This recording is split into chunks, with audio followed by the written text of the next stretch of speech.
Hi students, in today's class we will discuss one more example on interest on drawing when withdrawals are made in each quarter.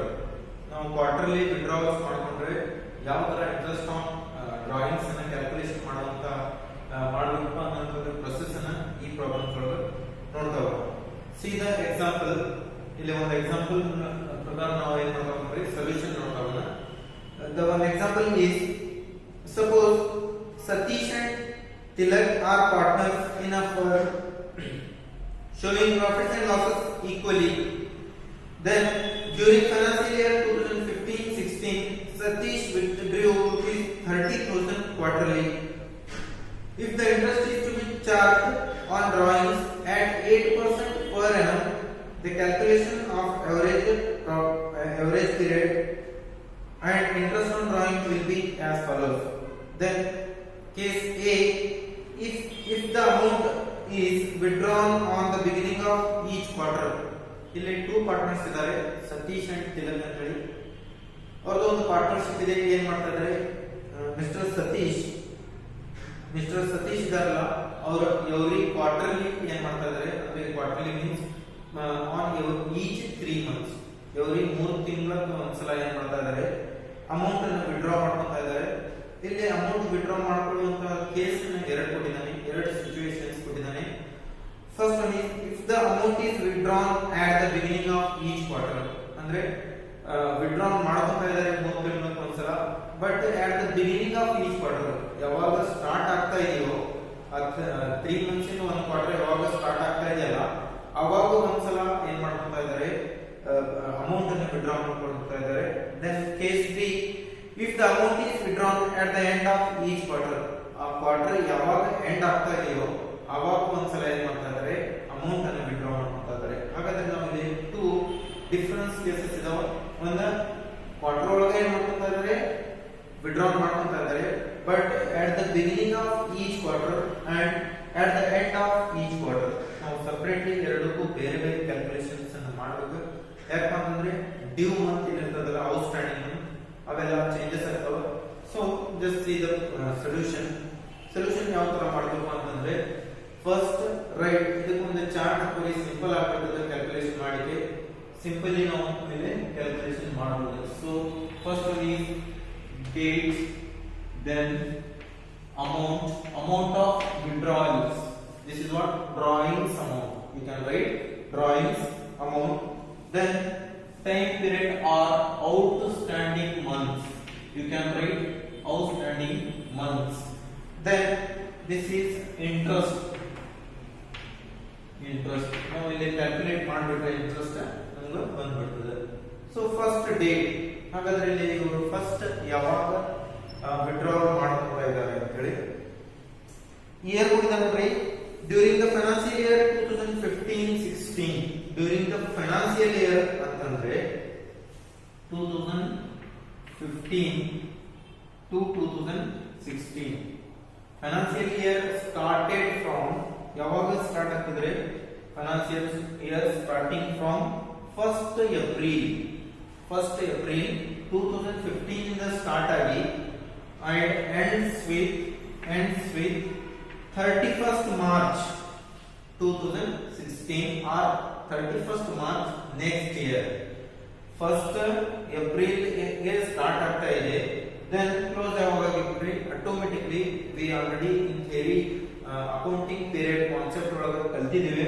Accounting year ಯಾವಾಗಲೂ 1st April ಇಂದ start ಆಗ್ತದೆ and close with and ends with 31st March ಏನಾಗ್ತದೆ close ಆಗ್ತದೆ of next year.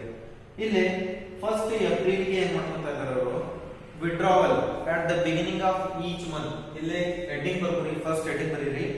if the amount is withdrawn at the beginning of each quarter, if the amount is withdrawn at the beginning of each quarter ಅಂತ ಹೇಳಿ heading ಬರೀರಿ. ಆ each quarter ಗೆ ನಾವು beginning date ಯಾವ ತರ ಕೊಡಬೇಕು ಅಂತ ಹೇಳಿ ಇಲ್ಲಿ ನೋಡೋಣ. ಅಕೌಂಟಿಂಗ್ ಇಯರ್ ಯಾವಾಗ ಸ್ಟಾರ್ಟ್ ಆಗ್ತಾ ಇದೆ on 1st April. So you can write the beginning date of that accounting year.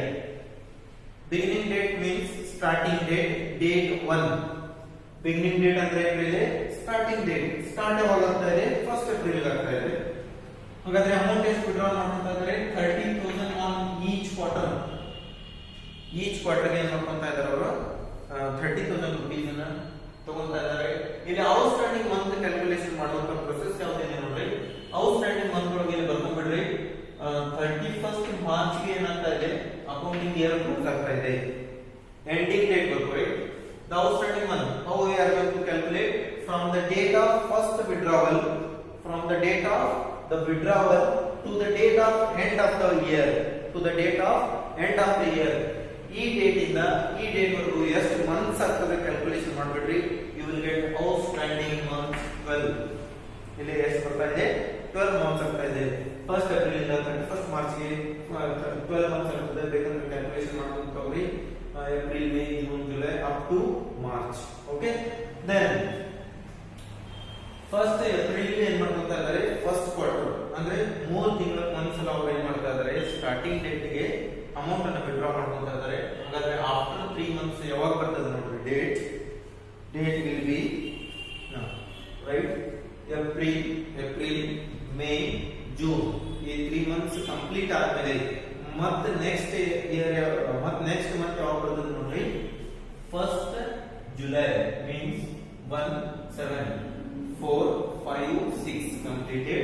So you can write 1/7/2015 amount ಎಷ್ಟು ವಿಡ್ರಾ ಮಾಡ್ತಾ ಇದ್ದಾರೆ 30,000 rupees. So outstanding one again we have to calculate from this date to this date. ಎಷ್ಟು ಆಗ್ತದೆ from 1st 7 ಇಲ್ಲಿ 7 ಅಂತ ತಗೊಂಡಿದ್ದೇನಪ್ಪ ಅಂತಂದ್ರೆ quarter ಅಂತಂದ್ರೆ ಈ ಡೇಟ್ ಇಂದ ಈ ಡೇಟ್ ಗೆ 3 ಮಂತ್ಸ್ ಇಲ್ಲಿ ಗ್ಯಾಪ್ ಇರಬೇಕು. He is withdrawing the 30,000 rupees amount on each at the beginning of each quarter. So we have to gap 3 months on each quarter. Quarter ಅಂತಂದ್ರೆ 3 months. So we have to leave gap between these two transactions of 3 months. ಇಲ್ಲಿ 3 months ಇಂದ ನಾವು ಏನು ಮಾಡಬೇಕಾಗಿದೆ ಆ transaction ನಡುವೆ ಒಂದು gap ಅನ್ನು ಬಿಡಬೇಕಾಗಿದೆ. ಸೊ ಫಸ್ಟ್ ಅದು ಯಾವಾಗ ಬಿಡಬೇಕು ನಾವು ಫಸ್ಟ್ ಡೇಟ್ ಇಂದ ಇನ್ನೊಂದು ಫಸ್ಟ್ ಡೇಟ್ ಗೆ ಏನು ಮಾಡಬೇಕಾಗಿದೆ ಗ್ಯಾಪ್ ಬಿಡಬೇಕಾಗ್ತಾ ಇದೆ. ಸೊ 30,000 rupees ಇಲ್ಲಿ ಅಮೌಂಟ್ ವಿಡ್ರಾ ಮಾಡ್ಕೊಂತಾ ಇದ್ದಾರೆ. ಅಗೇನ್ ಈ ಡೇಟ್ ಇಂದ ಈ ಡೇಟ್ ಗೆ ಎಷ್ಟು ಮಂತ್ಸ್ ಆಗ್ತಾ ಇದೆ ನೋಡ್ರಿ. You can make 9 months from 1st July, August, September, October, November, December, January, February, March. Total 9 months. So you can write 9 months here. Now interest calculation ಮಾಡೋದು next period ಹೋಗ್ತೇನೆ. First ನಾನು ಅಷ್ಟೇ ಬರ್ಕೊಂಡು ಹೋಗ್ರಿ. So use some space 1/7/2015 30,000 rupees 9 months. Okay, next ಈ date ಇಂದ ಮತ್ತೆ next 3 months ಆದ್ಮೇಲೆ ಏನ್ ಮಾಡ್ತಾ ಇದ್ದಾರೆ ಅವರು ನೆಕ್ಸ್ಟ್ ಡೇಟ್ 1 ಬರ್ತದಲ್ಲ ಅವಾಗ ವಿಡ್ರಾ ಮಾಡ್ತಾ ಇದ್ದಾರೆ. ನೆಕ್ಸ್ಟ್ ಡೇಟ್ ಅಂದ್ರೆ ಏನ್ ಬರ್ತದೆ ಇದೆ after July August September. Next ಬರುವಂತ ಮಂತ್ ಯಾವ್ದು ಇದೆ ಸಾರಿ ಜುಲೈ ಇದೆಯಲ್ಲ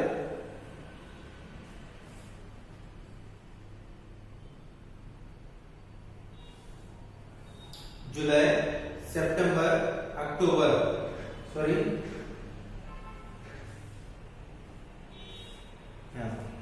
ಜುಲೈ ಇದೆಯಲ್ಲ 7 ಇದೆ.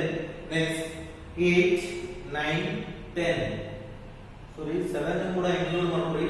7 8 9 3 months ಬಿಟ್ಬಿಡ್ರಿ.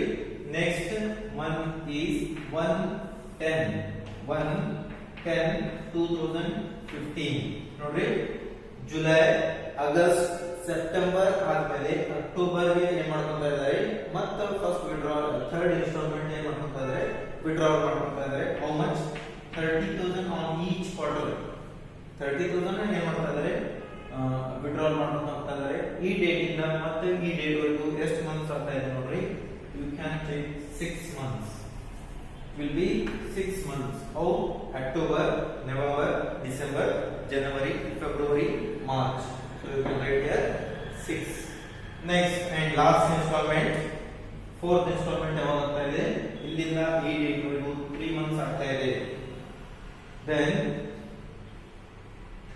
last one is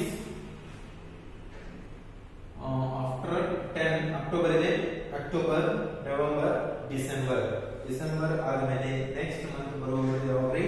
January 1st 2015 ಮುಗಿದಿದೆ.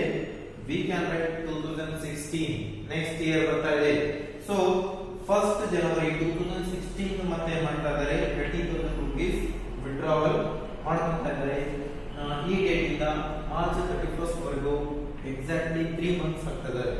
Okay, this is what the process of calculation of date, amount and outstanding month. Now we can calculate interest.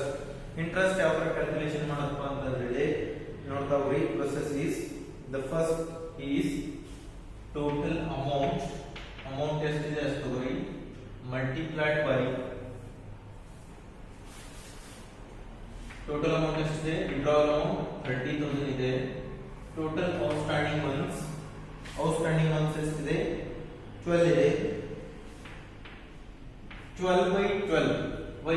Because 1 year over 12 months ಇರ್ತಾ ಇದೆ, ಅದನ್ನ ನಾವು ಇಲ್ಲಿ ಬರೀತಾ ಇದ್ದೇವೆ. Then this one is outstanding month, not 1 year month. ಇದು outstanding month. This is 1 year total months in a year. Next, into rate of interest. Rate of interest ಎಷ್ಟು ಕೊಟ್ಟಿದ್ದಾರೆ ನೋಡ್ರಿ ಪ್ರಾಬ್ಲಮ್ ಒಳಗ 8% per annum. If interest is to be charged on drawings at 8% per annum, 8% is nothing but 8 divided by 100. 8 upon 100. You can calculate 30,000 into 12 by 12 is nothing but 1. 30,000 into 8 divided by 100 ಮಾಡಿದ್ರೆ you will get 2,400 rupees. 2,400 rupees is what interest from first installment. Okay. Next amount ಎಷ್ಟಾಗ್ತಾ ಇದೆ ನೋಡ್ರಿ 30,000. Again same amount. ಇಲ್ಲಿ amount ಎಷ್ಟಿದೆ 30,000 multiplied with 6. Sorry, this is not 6, this is 9. ಈ date ಇಂದ ಈ date ವರೆಗೂ 9 months ಆಗ್ತದೆ. You can write 9 upon 12. 9 is outstanding months. These are the total months in a year. Now 8% is nothing but rate of interest. ಇವಾಗ amount ಎಷ್ಟಾಗ್ತದೆ ನೋಡ್ರಿ 30,000 into 9 upon 12 into 8 divided by 100 ಮಾಡ್ರಿ. Calculator ತಗೊಂಡು ಮಾಡ್ರಿ, ಬರ್ತದೆ 1,800. Next one, again 30,000 into how much 6 divided by 12 into 8 upon 100. I think 1,200. Or again last one 30,000. ಇಲ್ಲೇನೂ ಕೂಡ 30,000 amount ಇದೆ. You can take 30,000 into outstanding months are 3 out of 12 months into rate of interest is same for every quarter is equal to how much 600. Okay, 600. Then now you can make it total 2,400 plus 1,800 plus 1,200 plus 600 is 6,000. Therefore total interest is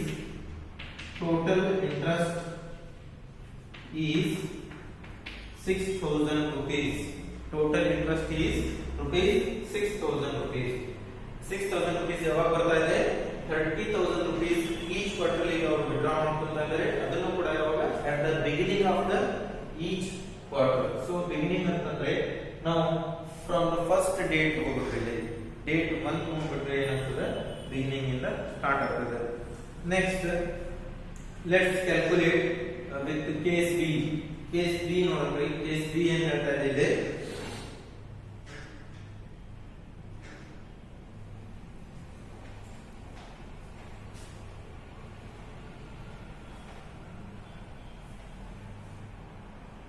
if the amount is withdrawn at the end of each quarter. If the amount is withdrawn at the end of each quarter, ಇಂತ case ನಾವು ಯಾವ ತರ ಮಾಡೋದು ಅಂತ ಹೇಳಿ ನೋಡ್ತಾ ಹೋಗೋಣ. First ಇಲ್ಲಿನೂ ಕೂಡ ಡೇಟ್ ಬರ್ತದೆ, then amount of withdrawal or drawing amount, then outstanding month, then interest interest. Okay, first at the end of each quarter, ಇವಾಗ ನೋಡ್ರಿ ಸ್ಟಾರ್ಟಿಂಗ್ ಡೇಟ್ ಯಾವಾಗ ಸ್ಟಾರ್ಟ್ ಆಗ್ತಾ ಇದೆ ಫ್ರಮ್ 1st ಏಪ್ರಿಲ್ 2015 ಎಂಡ್ ಯಾವಾಗ ಆಗ್ತಾ ಇದೆ 31st ಮಾರ್ಚ್ 2016.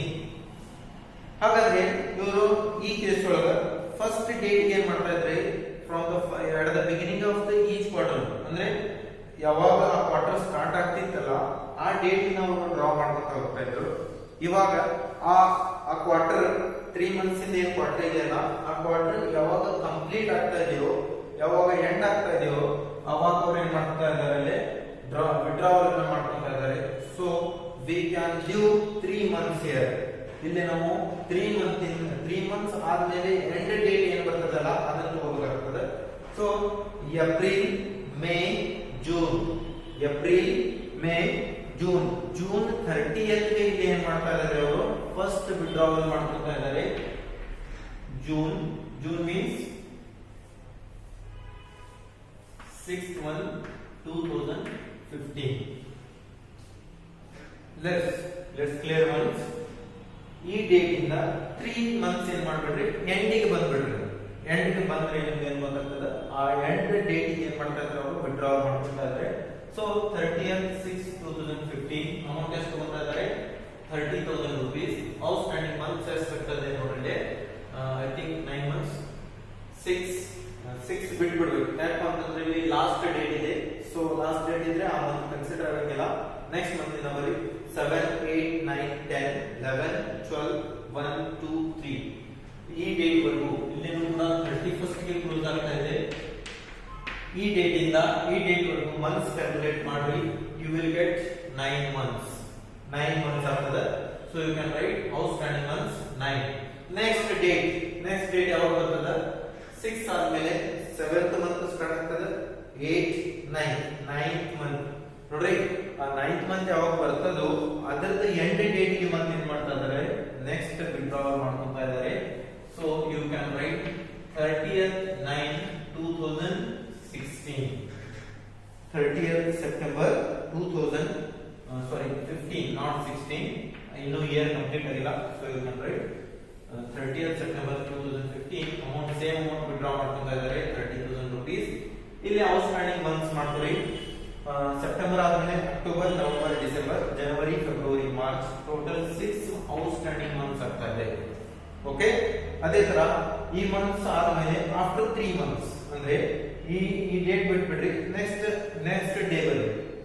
ಸೆಪ್ಟೆಂಬರ್ ಆಯ್ತಾ, ಮುಗಿತು. ಯಾಕಪ್ಪ ಅಂತಂದ್ರೆ ಇಲ್ಲಿ ಲಾಸ್ಟ್ ಡೇಟ್ ಇದೆ. So we cannot consider this one is month.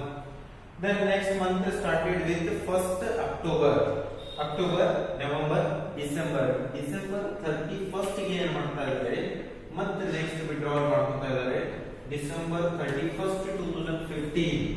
Okay, ಅವಾಗೂ ಕೂಡ 30,000 rupees ವಿಡ್ರಾವಲ್ ಮಾಡ್ಕೊತಾ ಇದ್ದಾರೆ. ಈ ಡೇಟ್ ಇಂದ ಎಂಡ್ ಆಫ್ ಇಯರ್ ಗೆ ಎಷ್ಟು ಮಂತ್ಸ್ ಆಗ್ತಾ ಇದೆ ನೋಡ್ರಿ, ಎಕ್ಸಾಕ್ಟ್ಲಿ 3 ಮಂತ್ಸ್ ಆಗ್ತಾ ಇದೆ. Okay, and last one 31st December ಮುಗಿದ್ಮೇಲೆ ನೆಕ್ಸ್ಟ್ ಮಂತ್ ಬರೋದು ಜನವರಿ, February, March 31st on closing of the year. March 31st 2016. Next year start ಆಗಿರ್ತದೆ ಆಫ್ಟರ್ 15. ಜನವರಿ ಸ್ಟಾರ್ಟ್ ಆಗಪ್ಪ ಅಂತಂದ್ರೆ 16 ಸ್ಟಾರ್ಟ್ ಆಗ್ತಾ ಇದೆ. So you can write 31st March 2016. Amount is 30,000. ಈ ಡೇಟ್ ಇಂದ ಈ ಡೇಟ್ ಗೆ ಎಷ್ಟು ಮಂತ್ಸ್ ಆಗ್ತಾ ಇದೆ ನೋಡ್ರಿ, there is not months, there is only one day. ಈ ಡೇಟ್ ಸೇಮ್ ಇದೆ, ಮಂತ್ ಎಲ್ಲಿ ಆಗ್ತದೆ. ಸೊ ಮಂತ್ ಬರೋದಿಲ್ಲ. So you can write here 0 months ನೋಡ್ರಿ. 31/3/2016 ಇದೆ, ಇಲ್ಲೇನು ಕೂಡ 31/3/2016 ಇದೆ. ಆ ಡೇಟ್ ಇಂದ ಆ ಡೇಟ್ ಗೆ ಗ್ಯಾಪ್ ಇಲ್ಲಪ್ಪ ಅಂತಂದ್ರೆ ಒಂದು ಡೇ ಗ್ಯಾಪ್ ಇಲ್ಲ. So we cannot consider it as month. Okay, you have to write 0. Now you can calculate interest. ಇಲ್ಲೇನು ಕೂಡ ಸೇಮ್ ನಾವು ಇದೇ ತರ ಕ್ಯಾಲ್ಕುಲೇಷನ್ ಮಾಡ್ತೀವಿ. 30,000 total amount into outstanding month divided by total number of months in a year. Outstanding month ಎಷ್ಟಿದೆ 9/12 into ಇಲ್ಲೇನು ಕೂಡ same 8% ಇದೆ. You can calculate ಯೂಸ್ ಮಾಡಿ ಅಮೌಂಟ್ ಬರ್ತದೆ 1,800. ನೆಕ್ಸ್ಟ್ ಈ ಡೇಟ್ ಇಲ್ಲೇನೂ ಕೂಡ 30,000 rupees withdrawal ಮಾಡ್ಕೊಳ್ತಾ ಇದ್ದಾರೆ. ಔಟ್ಸ್ಟ್ಯಾಂಡಿಂಗ್ ಒಂದು 6 ಇದೆ divided by 12 into 8% divided by 100 is equal to amount ಎಷ್ಟಾಗ್ತಾ ಇದೆ ನೋಡಿ 1,200. Okay, and last one 30,000 into 3 upon 12. Outstanding month is 3 upon 12 into 8 divided by 100 is 6. Is how much? 600. Okay, is 600. And last one is 30,000 into 0 upon 12 into 0 month ಅಂತಂದ್ರೆ ಇದೆ interest ಕೊಡಕ್ ಹೋಗ್ಬೇಡ್ರಿ. 0 month ಆಗ್ತಾ ಇಲ್ಲ, so you can give it as nil. Okay, now total amount of interest is total interest is equal to total interest ಎಷ್ಟಾಗ್ತಾ ಇದೆ ನೋಡಿ 1,800 plus